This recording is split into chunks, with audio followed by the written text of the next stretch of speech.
ઘણી વખતે એવું થાય કે સાહેબ તૈયારી ચાલુ કરી દે ને પરીક્ષા ન આવે તો જો સામાન્ય રીતે 3 પ્રકારના વિદ્યાર્થી હોય. એક પૈસે ટકે સુખી હોય કે જેને કમાવાની જરૂર ન હોય, એક મધ્યમ વર્ગના હોય અને એક કદાચ ગરીબ પરિસ્થિતિમાંથી આવતા હોય. તો ત્રણેય માટેનો ઓપ્શન જે હું સમજુ છું એ કહી દઉં. તો વધીને કદાચ તમે તૈયારી ચાલુ કરો ને તો પહેલા મિનિમમ 6 મહિના તો તમારે ફૂલ ટાઈમ કોઈ પણ વ્યક્તિ હોય એને તૈયારી કરવી જ પડે. તમે ફ્રેશર હો અથવા તો તમે આગળ પરીક્ષા દીધીને તમે નાપાસ થયા છો તો કે તમારે 10 માર્ક્સથી વધારેનું માર્જિન છે કે મેરિટ 80 એટકું તમારે 70 આવ્યા તો એનો મતલબ કે તમારે તૈયારી કરવાની છે. તો તમારે ડેડિકેશન સાથે કશું જ ન કર્યા વગર 10 થી 12 કલાક 6 મહિના મહેનત કરવી પડે.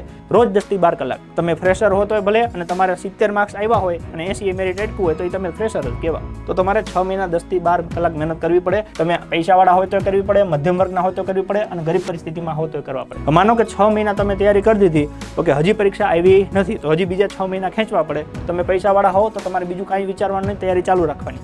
મમ્મી પપ્પાને કહી દેવાનું કે ભાઈ વરહનો ખર્ચો ભોગવવાનો જ છે. માનો કે તમે મધ્યમ પરિવારના હો અને તમને એવું લાગે કે તૈયારી થઈ ગઈ છે, પાર્ટ ટાઈમ ક્યાંક નોકરી મળે ઓકે તો કરી લઉં, પણ નોકરી મળે અને કરી લઉં એના કરતાં જો તમને કોઈ 25-50 હજાર રૂપિયા ઉછીના આપતા હોય ઓકે તો ભલે 50,000 રૂપિયા ક્યાંકથી ઉછીના લેવા પડે, ઉછીના લઈને તૈયારી ચાલુ રાખવાની. ઓકે પરીક્ષા આવે ને ત્યારે તમારે પાસ થવું તમારા માટે મહત્વનું છે. માનો કે ગરીબ અવસ્થામાં છો કે કોઈ ઉછીના આપે એવા નથી ઓકે તો તમારે તૈયારીની સાથે સાથે બીજું વિચારે. બાકી હું ચોખ્ખી ઘસીને ના પાડું છું. બની શકે કે તમે તૈયારી કરવા જાઓ અને વાંચવા જાઓ ઓકે ભેગું ન થાય.